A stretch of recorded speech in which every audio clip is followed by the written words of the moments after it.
अस्सलाम गाइस, इस डॉक्टर ज़िया फारूकी और आज हम मौजूद हैं नई सुबह फाउंडेशन ट्रस्ट के अंदर। और यहाँ जो है बेसिकली आँखों से बिनाई वाले बच्चों को जो है तरबियत दी जाती है। और आज यहाँ मेरे साथ मौजूद हैं तमाम टीचर्स जिन्हें हम इब्तदाई तिब्बी इमदाद, जिसे हम फर्स्ट एड के नाम से जानते हैं, उसकी ट्रेनिंग के लिए आए हैं। अस्सलाम वालेकुम हबीब साहब, आपका बहुत बहुत शुक्रिया। और आज बेसिकली हमारा आने का मकसद है आपको इब्तदाई तिब्बी इमदाद के बारे में सिखाना। फ़र्स्ट एड बेसिकली क्यों ज़रूरी है और आपने क्यों समझा कि जो है वो फ़र्स्ट एड की ट्रेनिंग होनी चाहिए। सबसे पहले इसके बारे में हबीब साहब थोड़ा सा मुझे बताइए ताकि इसको ट्रेनिंग को हम स्टार्ट कर सकें और फिर मैं आपको फ़र्स्ट एड का इंट्रोडक्शन दूँगा। तो हमें यहाँ पे ज़रूरत थी कि अगर खुदा न खास्ता कि ऐसी सिचुएशन पेश आ जाती है कि जिसमें हमें फ़ौरी तौर पर किसी तिब्बी इमदाद की ज़रूरत हो, उस सिलसिले में हमें एक बेहतर रहनुमाई मिल सके, ताकि अगर कोई हमारे एक वर्किंग क्राइटेरिया काम करने के दौरान किसी की तबीयत ख़राब हो जाए, कोई इंजरी हमें हो जाए, उसे अस्पताल पहुँचाने तक उससे पहले हम फ़ौरी तौर पर कोई तबीब इमदाद फराहम कर सकें, ताकि उस मरीज़ को जो है फ़ौरी तौर पर जो है कुछ आराम मिल सके। और खुदा न खास्ता हम ऐसी कोई इस तरह हम कोई इन्वॉल्व ना करें जिससे कि मरीज़ को नुकसान पहुँच जाए उल्टा। हम चाहते हैं कि अगर हमें इस बारे में इल्म नहीं होगा, अवेयरनेस नहीं होगी, तो हम मज़ीद उसके लिए कोई प्रॉब्लम क्रिएट कर सकते हैं। अगर हमें बेहतर इस बारे में इल्म होगा, हम उसको गाइड कर सकेंगे और उसे उनके लिए माउन साहब साबित कर सकते हैं। Thank you very much. और सबसे पहले मैं आप लोगों से जानना चाहूँगा कि फ़र्स्ट एड के बारे में आप लोगों को कितनी अवेयरनेस मौजूद है। आप लोग कुछ बता सकते हैं फ़र्स्ट एड के बारे में? जी बताइए। फर्स्ट एड के बारे में इतनी मालूमात है कि मतलब अगर कोई कट लग जाए तो उसके ऊपर आपने प्रेशर डाल के खून को हर मुमकिन हद तक रोकने की कोशिश करनी है। फिर अगर कोई जैसे कि अगर ब्रीदिंग प्रॉब्लम आ रही है तो उसको आप या तो माउथ टू माउथ उसको ब्रीथ कर सकते हैं, पंप कर सकते हैं उसकी चेस्ट पे, ताकि उसकी जो ब्रीदिंग है वो बाहर हो सके। या फिर अगर कोई मतलब ऐसी जगह पर कट लगता है जिसपे आपको मीन्स के रुकना मुश्किल हो रहा, तो आपने उस कट को सर की से तो ऊपर ले जाना, ताकि उसका जो प्रेशर है वो एक नॉर्मल लेवल पे आ सके। क्योंकि जब कट लग गया तो वो तेज़ी से बाहर आ रहा है, उसको कोई जगह नहीं मिल रही फ्लो करने के लिए, तो इसलिए वो बाहर आ रहा है। चलें आज इसी पे इंशाल्लाह ताला हम जो है आपको बताएंगे माउथ टू माउथ। बेसिकली इस प्रोसेस को कहते हैं CPR, कार्डिक पल्मोनरी रिससिटेशन। सही है। सबसे पहले हम जो है वो थोड़ा सा इसी को लेके चलेंगे। अच्छा, बेसिक फर्स्ट एड जो है वो दो टाइप्स के हैं, एक फिजिकल और एक एक्सीडेंटल। सही है। एक्सीडेंटल वो है जिसमें कोई इंजरी या कोई जख्म आपको है, और physical like heat stroke, heat exhaustion, या कोई भी ऐसा शख्स आपके पास आए, अचानक से फेंट हो जाए, गिर जाए, बेहोश हो जाए, या इस टाइप की कोई कंडीशन हो, इसी में जो है वो CPR का भी प्रोसेस आता है। वो भी आज हम आप सीखने की कोशिश करेंगे किस तरह होता है और पूरा प्रोसीजर क्या होता है। फर्स्ट ऑफ ऑल सबसे पहली और मेजर बात हमेशा याद रखिएगा, फर्स्ट एड का सबसे पहला और बेसिक असूल है ओन सेफ्टी कम फर्स्ट। हमेशा याद रखें, कभी भी शाहरुख खान नहीं बनना है, एक्शन हीरो नहीं बनना है। सबसे पहले आपने अपनी सेफ्टी देखनी है। सही है। इसीलिए सबसे पहले इंश्योर हो जाए। हमने फर्स्ट एड को सीखने के लिए एक प्रोटोकॉल है, डॉक्टर्स ABCD आप सबको आती होगी, डॉक्टर के बारे में भी पता होगा। Doctor DRS, doctors ABC। अच्छा, डॉक्टर्स ABC क्या है, अब इसको जानते हैं हम। सबसे पहले D से आता है डेंजर। सही है। कोई भी विक्टिम या कोई भी ऐसा शख्स आपके सामने अगर कोई भी हादसा रूनुमा होता है, और सबसे पहले आपने क्या देखना है, डेंजर। या तो आप डेंजर रिमूव करोगे विक्टिम के पास से, या अगर रोड है या कोई इस तरह की जगह है, या कोई भी अल्लाह न करे खुदा न खास्ता कोई जलजला आ जाता है, या कोई भी आग लग जाती है, कोई टाइप की एक्टिविटी हो जाती है, आप देख रहे हो पेशेंट या विक्टिम ऐसी जगह पे है कि ऊपर से कोई चीज़ गिरने का खदशा है या कोई इस टाइप की चीज़ है, तो सबसे पहले आप या तो विक्टिम को वहाँ से रिमूव करके सेफ जगह लेके जाओगे, या उसके पास से डेंजर्स को हटा दो। पहली चीज़ क्लियर हो गई, रिमूव द डेंजर या remove the victim from the danger. सही है। फिर R, सबसे पहले रिस्पॉन्स। अच्छा, आपने डेंजर रिमूव किया, फिर आपने पेशेंट का रिस्पॉन्स चेक करना है कि बेसिक क्या रिस्पॉन्स है। पेशेंट जो है वो कॉन्शियस है, बात कर रहा है, कोई इंजरी हुई है, ब्लीडिंग बहुत ज़्यादा है, आप उसको देखोगे कि खुदा ना खास्ता कोई ऐसी ओपन इंजरी हुई है या कोई फ्रैक्चर हुआ है, सारी चीज़ सबसे पहले आपने ये देखना है कि पेशेंट जो है वो कॉन्शियस है, आपसे बात कर रहा है। अच्छा, कुछ चीज़ें ऐसी होती हैं कि जब कोई भी हादसा रूनुमा होता है तो आप देखते होगे कि एकदम से शॉक वाली कंडीशन हो जाती है। सडनली कोई भी हादसा पेश होगा, सबसे पहले आप घबरा जाओगे। सही है, इमरान खान का बहुत अच्छा सा जुमला है, आपने घबराना नहीं। सही है, अगर आप घबरा गए, सही है, अगर आप वहाँ पर कंफ्यूज हो गए तो आप अपने लिए भी मसला हो, अगले शख्स के लिए भी मसला हो। सबसे पहले अपने आपने हवास को जो है वो बहुत बेहतर तरीके से बहाल रखना है। ठीक है, फिर आपने पेशेंट का रिस्पांस लेना है, उससे पूछना है और उसको इत्मीनान दिलाना है कि भाई सब खैरियत है। सही है, उसके बाद एस शाउट फॉर हेल्प या सेंड फॉर हेल्प। सही है, अभी जो हम सीख रहे हैं या पानी पीना। सही है, अभी जो हम सीख रहे हैं वो है प्री हॉस्पिटल केयर। अच्छा, हम लोगों ने डेंजर रिमूव कर दिया, रिस्पांस पेशेंट का चेक कर लिया। अब एस से आता है शाउट फॉर हेल्प, यानी ऐसी सिचुएशन है कि वहाँ आप चीखोगे या फिर आवाज़ लगाओगे किसी को मदद के लिए, या सेंड फॉर हेल्प। सही है, कॉल करोगे। अमन एम्बुलेंस यहाँ पर सिंध के हवाले से जो है वो बहुत अच्छी सर्विस प्रोवाइड कर रही है। तो आपने प्रोसेस शुरू करना है और साथ साथ किसी को मदद के लिए एम्बुलेंस को कॉल कर देनी है। सही है, यहाँ जो हम लोग डिस्कस कर रहे हैं ये कर रहे हैं प्री हॉस्पिटल केयर। सही है, we are not a doctor. सही है, आप लोग डॉक्टर नहीं हैं, आपने जो भी करना है माउन साबित होना है उस पेशेंट के लिए ताकि उसको और तकलीफ या तकलीफ से बचा सकें। ठीक है, तो डेंजर रिमूव हो गया, रिस्पांस चेक कर लिया, शॉर्ट फॉर हेल्प हो गया। अब हम लोग सीखेंगे ABC। सही है, ABC बेसिकली ए से आता है एयरवे। सही है, एयरवे क्या है बेसिकली, सांस लेते हैं, सांस किन जगहों से ली जाती है, मुंह से और नाक से, आप लोगों को अंदाज़ा है। सही है, अगर पेशेंट है, आपने रिस्पांस लिया, उसका रिस्पांस लेने के बाद अगर आपको नज़र आ रहा है कि पेशेंट सांस नहीं ले पा रहा, कोई ऑब्स्ट्रक्शन है, कोई रुकावट है या सांस लेने के अमल में उसको प्रॉब्लम आ रही है, तो उसके लिए फिर आप जाएंगे ABCD प्रोटोकॉल के ऊपर। ठीक है, सबसे पहले आप देखेंगे एयरवे। एयरवे में नाक, मुंह और ये पूरा ट्रैकिया जो हलक है आपका ना, तो ये ट्रैकिया आ जाता है। तो इसके लिए मैं वॉलंटियर से दरख्वास्त करूँगा आप नीचे आ जाए प्लीज सर।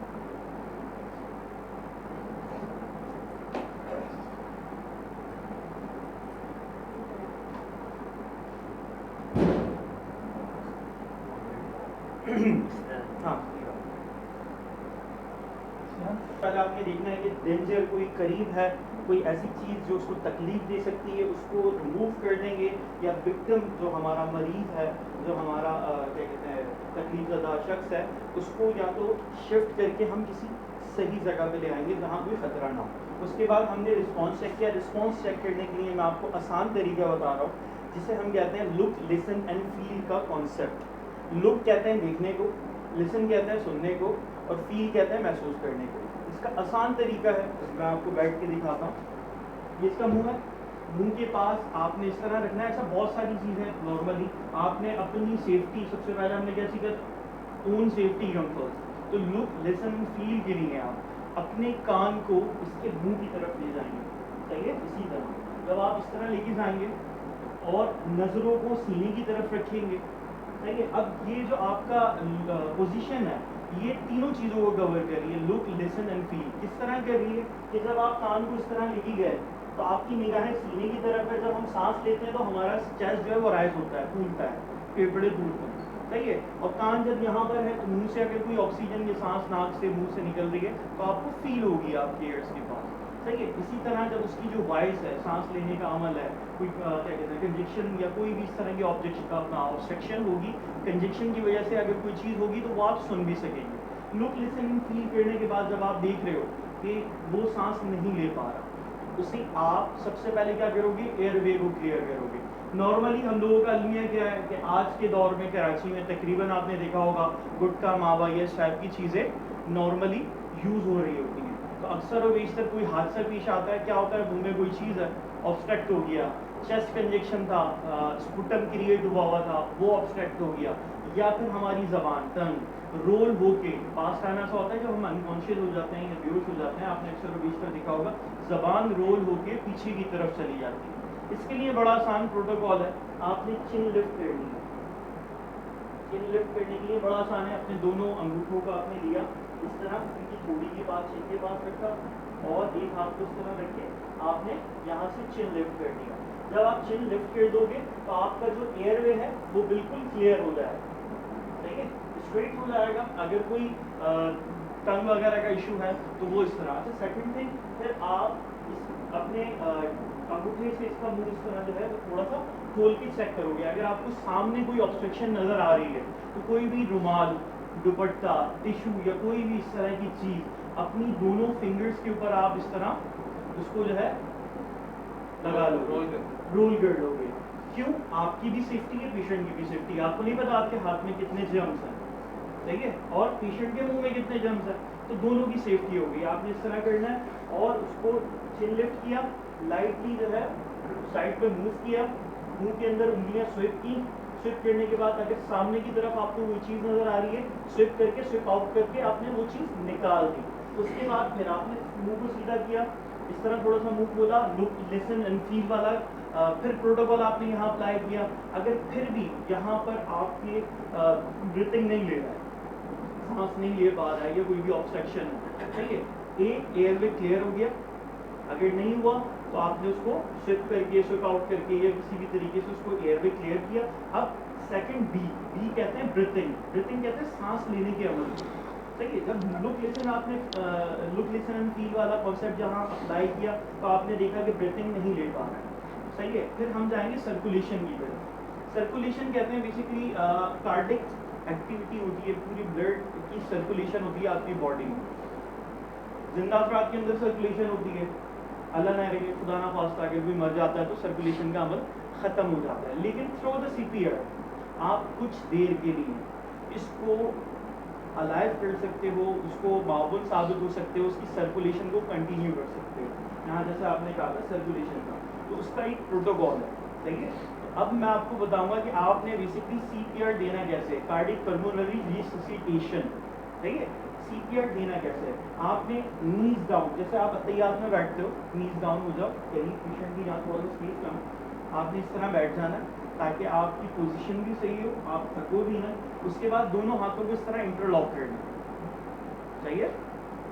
इंटरलॉक करने के बाद आपने सबसे पहले तो उसका आपने चिन लिफ्ट किया, मुंह खोला, कोई भी कपड़ा, टिश्यू या कोई भी मीडियम इस तरह का रखने के बाद जोर से 2 सांसें आपने गहरी ली, पहले एक सांस ली आपने गहरी पूरी सांस भरी, और सेकंड वन इस तरह इसके रुमाल मुंह पे रख के इसके मुंह में अच्छे से आपने सांस दी, फिर हट जाओगे, हटा लोगे, देन ये आउट करेगा, उसके बाद दोबारा। अच्छा, अगर अभी भी जो है वो सांस लेने का अमल बहाल नहीं होता है तो फिर आप सीपीआर की तरफ आओगे। सीपीआर में भी सेम प्रोटोकॉल है। आपने 30 कंप्रेशन, यानी आपने हाथों को इस तरह इंटरलॉक किया, नीज डाउन हुए, नीज डाउन होने के बाद आपने यहाँ पर एक प्लस का निशान बनाया, ऐड का निशान बनाया, उसके बाद थर्ड कॉर्नर के ऊपर आपने यहाँ पर इस तरह इंटरलॉक करके हाथ रखना है यहाँ पर, और इसको तकरीबन 2 to 4 सेंटीमीटर पुश करना है, ठीक है। इस तरह आप जो पुश करोगे, जिंदा पे कभी भी सीपीआर अप्लाई नहीं करना, कभी भी कंप्रेस नहीं करना, सही है, वो और ज़्यादा प्रॉब्लम में क्रिएट हो जाएगा और बहुत सारी प्रॉब्लम्स हो सकती हैं। अगर कोई सर्कुलेशन नहीं हो रही है या फिर कोई इस तरह का प्रॉब्लम आ गया है जहां आपने सीपीआर देना है और ब्रीथिंग नहीं ले पा रहा, अनकॉन्शियस हो चुका है, तो वहां आपने सीपीआर देना है। कभी भी किसी जिंदा अफराद पे सीपीआर अप्लाई नहीं करना, ठीक है। यहाँ पर आप 30 कंप्रेशन दोगे और जोर से काउंट करोगे, 1 2 3 4 5 6 7 8 9, इस तरह करके 30 कंप्रेशन देनी है। देन फिर 2 रेस्क्यू ब्रीथ्स देनी है। आप सांस अंदर अच्छे से भरोगे, उसके बाद 2 माउथ टू माउथ उसको जो है वो सांस दोगे, फिर उसके बाद 30 कंप्रेशन, उसके बाद फिर लुक एंड लिसन फील वाला आप जो है कॉन्सेप्ट देखोगे। अच्छा, ये प्रोसेस फिर आपने कंटिन्यू रखना है। कब तक कंटिन्यू रखना है, कुछ आइडिया तो जब तक एम्बुलेंस ना आए या फिर आप हॉस्पिटल रीच ना करें। इसमें देखें, या तो एम्बुलेंस या कोई भी मेडिकल मदद आपके पास ना आ जाए, ठीक है। क्योंकि बाद हमने यहाँ सीखा airway, second B breathing, third CPR या सर्कुलेशन, ठीक है। डी कहते हैं डिफेब्रिलेशन। आपने अक्सर फिल्मों में देखा होगा, दो आयरन की तरह हैंडल्स होते हैं, उससे दोनों को मैश करके चेस्ट पे लगाया जाता है, डिफेब्रिलेट किया जाता है, ठीक है। या तो जब तक कोई मदद आपके पास नहीं आ जाती, एम्बुलेंस आपके पास नहीं आ जाती, जब तक आपने करना है, जब तक आप थक नहीं जाते। अगर आप थक जाओ तो किसी दूसरे को बुला लो। ये कहना बड़ा आसान है, देखने में बड़ा आपको आसान लग रहा है। अगर आप अप्लाई करोगे, जब CPR अप्लाई करोगे फिजिकली, तो पूरी बॉडी की पावर आपकी लग रही होगी, सही है, आसान नहीं है। और 30 कंप्लीशन देने के बाद 2 रेस्क्यू ब्रिज दी तो आप बहुत ज़्यादा थक जाओगे। जब तक आप थक नहीं जाते, या फिर जब आप थक जाओ किसी दूसरे को आप बुला लो कि भाई आप CPR जिस तरह मैं कह रहा था अब आपने करना, उसको गाइड करते रहो, ठीक है। या फिर एम्बुलेंस नहीं आ जाती जब तक आप नहीं अप्लाई करना, तो जब तक आप CPR कर रहे हो, आपका पेशेंट तकरीबन सिक्योर है, सर्कुलेशन हो रही है, ब्रीथिंग हो रही है, सही है। रेस्क्यू ब्रिज जो आप दे रहे हो उसको जब तक अलाइव है, आप उसको कोशिश कर सकते हो कि चांसेस मौजूद है। लेकिन जब मैं इसको बिल्कुल इसी कंडीशन में छोड़ दूंगा तो बहुत सारी चीज़ें हो सकती हैं। हमारी बॉडी में जो बेसिक ऑक्सीजन, आपने अक्सर विशेष सुना होगा, पूरी जिस्म में जो है वो ऑक्सीजन मौजूद है, ठीक है। हमारी बॉडी में जो ऑक्सीजन पहुंचाता है वो ब्लड है, ठीक है। हमारे जिस्म में 2 तरह का ब्लड सर्कुलेट कर रहा है, एक ऑक्सीजनेटेड और एक डीऑक्सीजनेटेड, ठीक है। ऑक्सीजनेटेड ब्लड वो है जो दिल से, फेफड़ों से होता हुआ पूरी बॉडी में ऑक्सीजन पहुंचा रहा है। और फिर दूसरा ब्लड आपने देखा होगा, 2 तरह की वेन्स होती हैं और आर्टरीज होती हैं, 2 तरह की नसें हमारी बॉडी में होती हैं, एक ब्लू और एक रेड, ठीक है। रेड के अंदर जो होता है ऑक्सीजनेटेड ब्लड होता है जिसे हम आर्टरीज कहते हैं, ठीक है। ब्लू के अंदर जो है वो डीऑक्सीजनेटेड ब्लड होता है जिसे हम वेन्स कहते हैं, सही है। तो वो पूरा एक सिस्टम है, सर्कुलेशन सिस्टम। इंशाल्लाह फर्दर इसको भी डिस्कस करेंगे। यहाँ तक कॉन्सेप्ट क्लियर है? किसी को कोई सवाल, किसी को कोई चीज़ पूछनी हो पूछ सकते हैं आप लोग, अगर रूल हो गए आप लोग ना। आपने जो टीम वाला फॉर्मूला बोला वो हम उस पर कैसे अप्लाई कर सकते हैं? हमारे पास तो रॉड्स नहीं होंगे। सही है, मैंने आपसे जब भी मैंने आपको वो गाइड नहीं दी। डिफेब्रिलेशन प्री हॉस्पिटल केयर, एक एम्बुलेंस या फिर जो एक मेडिकल टेक्नोलॉजिस्ट है वो अप्लाई करेगा। यहाँ आपके पास टूल्स नहीं है। वैसे यहाँ जितना भी कुछ हम कर रहे हैं ना प्री हॉस्पिटल के लिए, ये टोटल एनालाइजेशन है। यहाँ हमने रुमाल का यूज़ किया, टिश्यू का यूज़ किया, अपने बेसिकली शर्ट का पीस यूज़ किया, दुपट्टे का यूज़ किया, ये सारी चीज़ें क्या है? एनालाइजेशन है। जो चीज़ हमारे पास दरकार थी उसको यूटिलाइज करते हुए हमने कोशिश की कि हम एक जान को सेव कर सकें। अच्छा, ये तो हो गया इंडोर फिजिकल क्या कहते हैं हादसे की सूरत में। अगर यही सिचुएशन एक्सीडेंटल सिचुएशन होगी, RTA road traffic accident, like Karachi में सबसे ज़्यादा जो एक्सीडेंट होते हैं वो बाइक से होते हैं, सही है। अगर बाइक से कोई एक्सीडेंट होता है, आउटडोर कोई एक्सीडेंट होता है, सेम प्रोटोकॉल अप्लाई करना है हमने। सबसे पहले ओन सेफ्टी कम फर्स्ट, अपनी सेफ्टी को देखना है। सेकंड थिंग, सबसे पहले हमने क्या किया था? डेंजर। सबसे पहले हमने क्या किया? अच्छा, अलमिया ये है कि हम लोग क्या कर रहे होते हैं, पेशेंट को भी कैरी करने का, डेंजर रिमूव करने के लिए क्या होता है, 2 अफराद यहाँ से आए, 2 अफराद यहाँ से आए, 2 ने हाथों और 2 ने पैरों को पकड़ा, डंडा डोली कैरी किया पेशेंट को और मूव कर दिया। अच्छा, ये जो आप बात कर रहे थे कि हम लोगों को लैक ऑफ नॉलेज की वजह से या मालूमात ना होने की वजह से बहुत सारी चीज़ें ऐसी होती हैं कि हम विक्टिम के लिए नुकसान का बायस बन जाता है। उसको बेचारे को इतनी इंजरी नहीं हुई थी, लेकिन जब हमने उसको कैरी किया तो वो बहुत सारी, अच्छा खुदा न खास्ता अगर कोई स्पाइनल इंजरी है उसको, तो वो पैरालिसिस यानी फालिज में भी जा सकता है पेशेंट। तो इसका भी प्रॉपर प्रोटोकॉल है। पेशेंट को शिफ्ट किस तरह करना है, सही है। पेशेंट को रिकवरी पोजीशन पे किस तरह लेकर आना है, पेशेंट को बेसिकली मोबिलाइज किस तरह करना है, तो वो भी मैं आपको सबसे पहले मोबिलाइज का तरीका मैं आपको बता दूँ या थोड़ा सा और नहीं चाह रहा। तो ज़्यादा मोटरसाइकिल के अलावा अगर कोई वैन में है जी, वैन कहीं से हिट होती है और खुदा न खास्ता वहाँ वैसे कोई इंजरी आती है, तो अंदर जो लोग बैठे हुए हैं उन्होंने कैसे एक दूसरे को जो है वो सेम बाइक से हिट हो या फिर किसी गाड़ी से हिट हो या गाड़ी के अंदर जब बैठा हुआ है तो वही इंडोर वाली सिचुएशन आ जाएगी। अगर वो गाड़ी में बैठा हुआ है तो फ्रंट होगा। अगर कोई एक्सीडेंट होता है तो फिर मैं आपको तरीका बताऊंगा कि गाड़ी से किस तरह निकालना है, सही है। उसके लिए हमें पूरा एक प्रोटोकॉल चाहिए होगा सारी, क्योंकि इस तरह अगर मैं आपको समझाऊंगा तो आई थॉट वो चीज़ आपकी बेहतर तरीके से समझ में नहीं आएगी। सही है। तो सबसे पहले मैं आपको मोबिलाइजेशन का तरीका बता देता हूँ कि पेशेंट को आपने मोबिलाइज किस तरह करना। सही है। अगर बाइक से एक्सीडेंट हुआ है तो पेशेंट जो है वो उल्टी सीधी कंडीशन में जब गिरेगा तो टांगे यूँ होंगी, इस तरह की कंडीशन होगी। सबसे पहले आपने इसकी पोजीशन को सीधा करना है। सबसे पहले आपने दोनों पैरों को तरीके से सीधा कर देना है।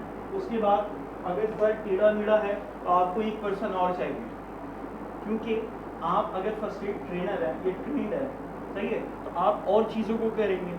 और यहाँ पर एक बंदा इस तरह का चाहिए होगा जो नीज डाउन होगी यहाँ बैठे, सही है।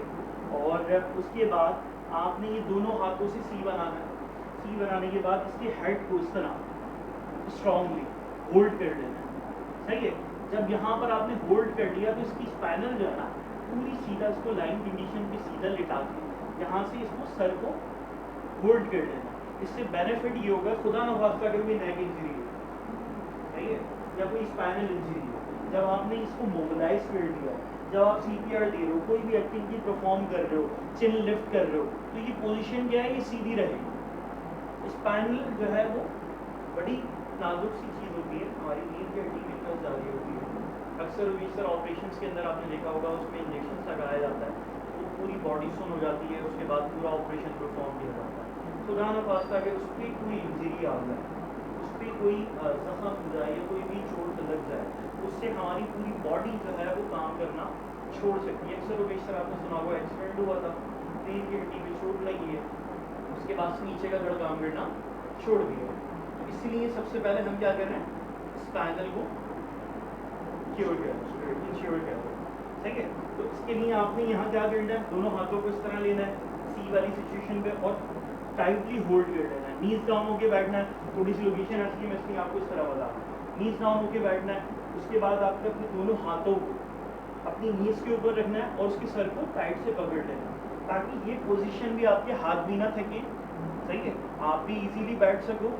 और उसको आप खुद नहीं करना, आपने किसी अगर कोई आपके साथ मौजूद है तो उसको समझा दोगे आप किस तरह आपने इसको पकड़ लेना है। उसके बाद वही same protocol ABC, doctor ABC जो है आपने अप्लाई करना है। देखना है कि भाई अच्छा अगर कोई ओपन वुंड है, यानी कोई खुला हुआ जख्म है, सही है, जैसे भाई ने बताया कि उसके ऊपर आपने हमेशा याद रखें, अक्सर और बेशतर आपने देखा होगा नॉर्मली कोई जख्म होता है उससे भाई वो 4 इंच 6 इंच ऊपर जो है वो कपड़ा बांध दो, तो इस तरह कभी नहीं करना चाहिए, सही है। सबसे पहले आप डायरेक्ट प्रेशर अप्लाई करोगे, सही है। सेकंड थिंग, अगर कोई इस तरह का चीज़ बॉडी के अंदर डायरेक्टली इंजेक्ट हुई भी है, लाइक कोई रॉड है, कोई शीशा है, कोई इस तरह की चीज़ है, तो उसको आप खींच के निकालोगे नहीं, सही है। अब वो कितना डीप है, क्या सेगमेंट है, या पानी इसमें रखना है, या फिर कोई भी इस तरह का स्टफ है, शीशा है, रॉड है, उसकी चारों तरफ इसको फोल्ड किया, फोल्ड करने के बाद अच्छे से उसको कैरी आउट करके उसके ऊपर रख के साइडों से बिल्कुल अच्छी तरीके से उसको आपने जो है बैंडेड कर दिया। जब आप बैंडेड कर दोगे और ब्लडिंग कोशिश करनी है कि जब भी कोई भी ओपन वुंड हो, अच्छा फ्रैक्चर्स होते हैं, सही है, फ्रैक्चर्स की भी टाइप है, कंपाउंड फ्रैक्चर अलग है, ओपन फ्रैक्चर अलग है, सही है। उसमें अक्सर और बेशतर जब भी कोई फ्रैक्चर होगा, कोई हड्डी टूटेगी तो आप देखोगे वहाँ पर स्वेलिंग शुरू हो जाएगी, सही है। उसका तरीक़ेकार बेसिकली क्या है वो मैं भी आपको बताता हूँ, सही है। यहाँ तक हमने पैरों में, अच्छा पैर में नहीं, पूरे पैर में सबसे बड़ा बॉडी का एरिया यहाँ है, वेन्स भी सबसे ज़्यादा यहाँ है, सही है, फिर प्रेशर भी है, सारी चीज़ है, सही है। अगर कोई फ्रैक्चर होता है, कोई ऊपर वुंड होता है, ज़्यादातर अगर खुदा न खास्ता पैरों में होता है, तो आपने सबसे पहले देखना है कि उसको प्रेशर बैंडेज करके क्योर कर देना है और उसको सीधा कर देना है। सेकंड थिंग, उसको आप एक और सिचुएशन कर सकते हो, पैरों के नीचे कोई चीज़ रख कर पैरों की सिचुएशन थोड़ी सी ऊपर कर सकते हो, पोजीशन जो है वो थोड़ी सी ऊपर कर दो, ताकि कोई ज़्यादा नुकसान या ज़्यादा प्रेशर क्रिएट ना हो, सही है। इसी तरह अगर कोई फ्रैक्चर होता है तो दो चीज़ होती है, स्प्रिंट और स्प्रिंट, सही है। आपने क्या करना है, आप देख रहे हो कि फ्रैक्चर हुआ है, हड्डी टूटी हुई है, स्वेलिंग आ गई है, या फिर बाहर निकल गई है हड्डी टूट के, तो आपने वहाँ पर ज़्यादा उस पर जो है वो डॉक्टरीज नहीं करनी है, सही है। सिंपल कोई भी वुडन चीज़ ले लेनी है, कोई भी इस तरह की चीज़ लेके साइडों पे उसके लगा के, दोनों साइडों पे, लाइक अगर मेरे यहाँ फ्रैक्चर हुआ है तो आपने इतना बड़ा पीस लेना है कि थोड़ा सा आगे तक यहाँ पर हो, और लगा के दोनों साइडों पे, तीनों साइडों पे आपने रख कर उसको बैंडेड कर देना। जो वुंड है, जो ज़ख़म है, अगर ओपन फ्रैक्चर है तो उसके ऊपर डायरेक्टली कोई गॉज, कोई साफ कपड़ा रख कर उसको बैंडेज कर दोगे चारों तरफ से, सही है। और हाथों का अगर होता है तो एक कोई रुमाल मुझे या स्कार्फ, को चलो मैं इसी से बता देता हूँ आपको ईजीली, बड़ा आसान तरीका है। इस तरह का चार कोनों का आपने रुमाल लिया, उसको इस तरह आपने फोल्ड किया, फोल्ड करने के बाद, सही है, उसको इस तरह करके आपने यहाँ पर बांध देना है, सही है। अभी ये बड़ा होता तो मैं आपको सही तरीके से बता पाता, सही है। यहाँ से एक नॉट लगा देनी है साइड पे, ऊपर से एक नॉट लगा देनी है। एक आपने पोजीशन जो है, ये वाले हिस्सा जो है वो पीछे से लेना है हाथ के, और ये आगे से लेना है। लेने के बाद एक इस साइड से गले से घुमा के आपने यहाँ से नॉट आउट कर देना है, सही है। तो ये जो पोजीशन है वो इस तरह की आ जाएगी हाथ से, अगर हाथ में कोई फ्रैक्चर होता है। अच्छा, पैर में अगर कोई फ्रैक्चर होता है सिंपल, तो उसकी साइडों पे आपने कोई रॉड टाइप चीज़, कोई वुडन चीज़ या कोई भी स्टिक्स वगैरह रख कर साइडों पे, अगर कोई ओपन वुंड है तो उसके ऊपर डायरेक्ट प्रेशर क्रिएट करके बैंडेज कर दें, और कुछ नहीं करनी, कॉल फॉर हेल्प करनी है, हॉस्पिटल पेशेंट को सेंड कर दें। और अगर कोई ओपन ज़ख़म मौजूद है, सही है, मेरे ज़ख़म हुआ हुआ है, कोई ब्लीडिंग हो रही है, तो सबसे पहले हम उस चीज़ को प्रेशर दे के बैंडेज करेंगे, फिर CPR करेंगे।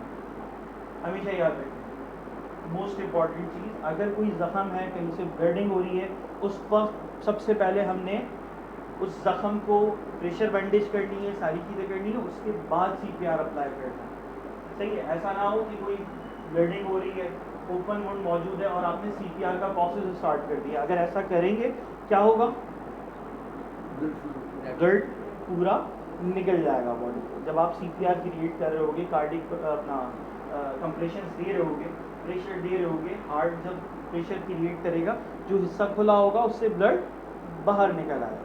तो उसके लिए सबसे पहले आपने क्या करना है, प्रेशर बैंडेज क्रिएट करना है। और कोई सवाल, एक्सीडेंट या फिर इस हवाले से कोई आप लोग करना चाहो?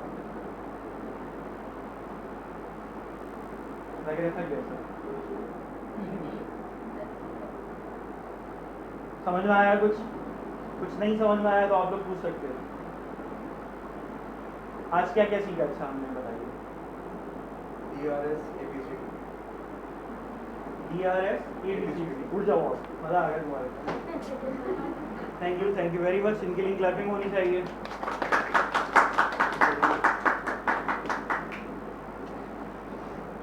आज हम लोगों ने क्या क्या सीखा?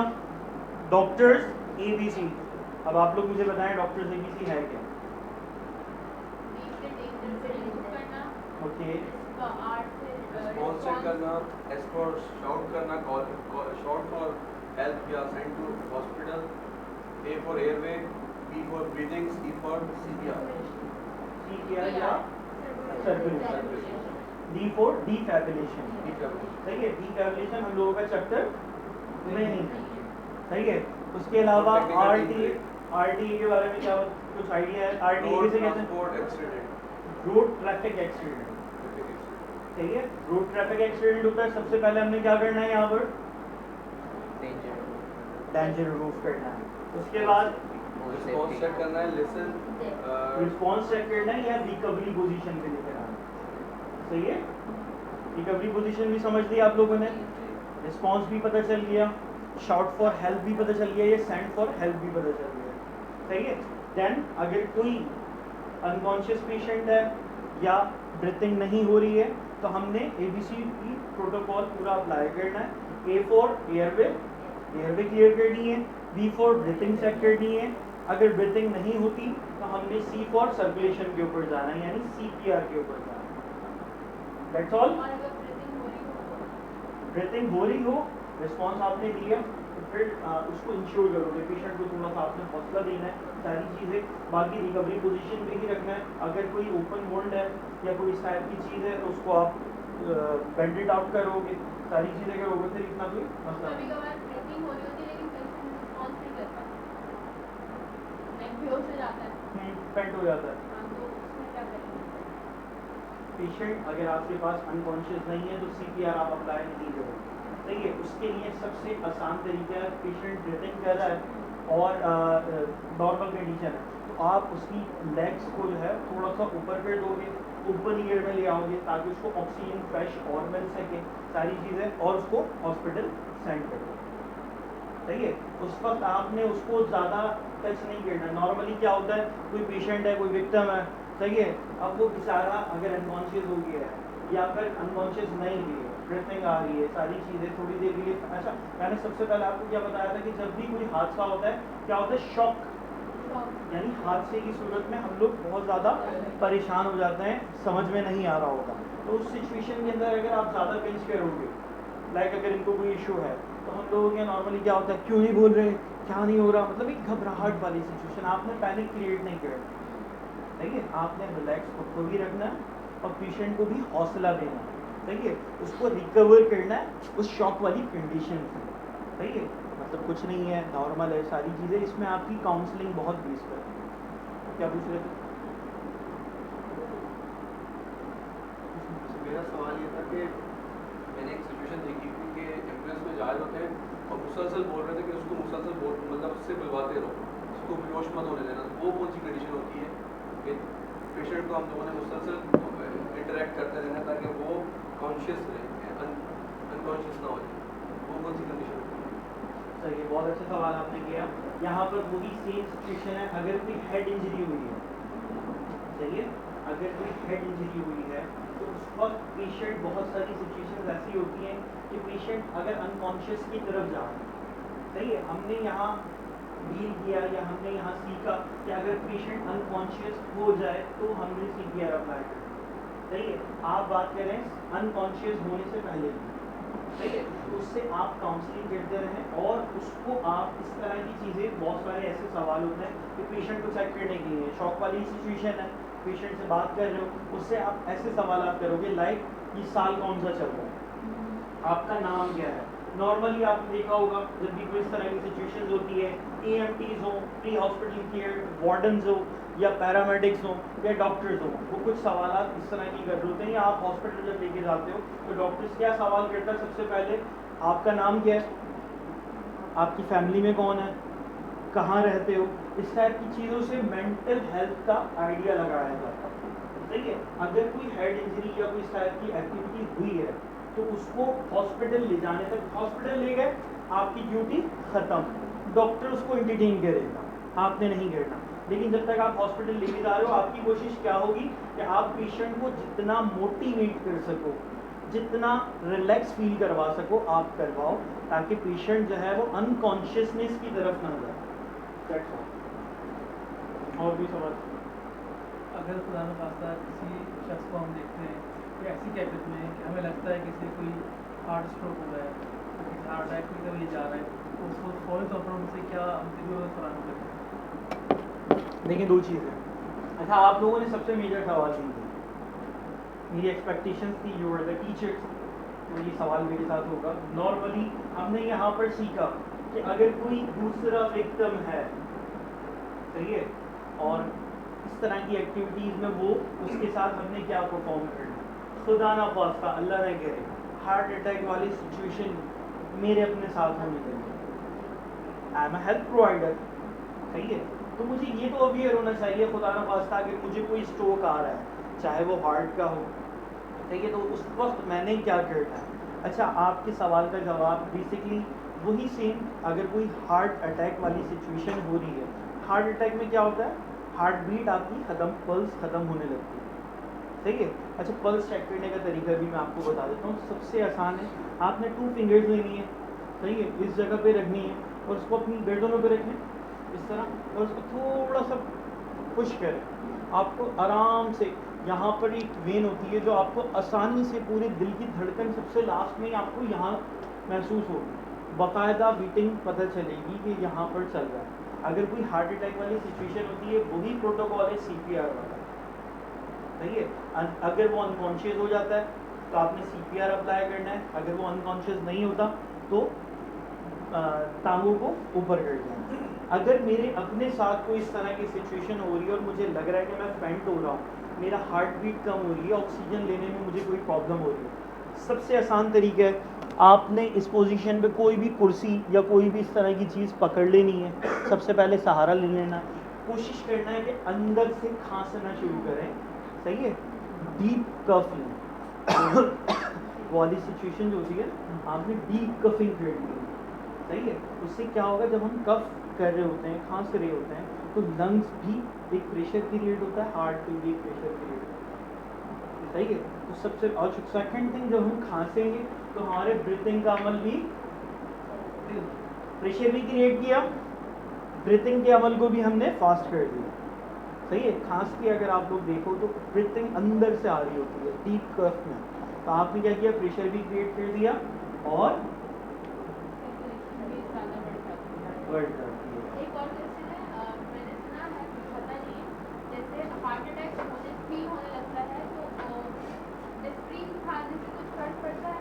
देखिए, जब भी कोई इस तरह की सिचुएशन होती है, जब भी कोई इस तरह की सिचुएशन होती है, सॉरी टू से, अल्लाह ने करे खुदा न खास्ता, जब भी आपके साथ कोई इस तरह की सिचुएशन होगी, आप इतना कॉन्शियस नहीं होगे, आपको ना डिस्प्रीन याद रहेगी, ना एंजिसिड याद रहेगी, और ये भी पॉसिबिलिटीज है वो आपके पास 24 आवर्स अवेलेबिलिटी नहीं हो, सही है।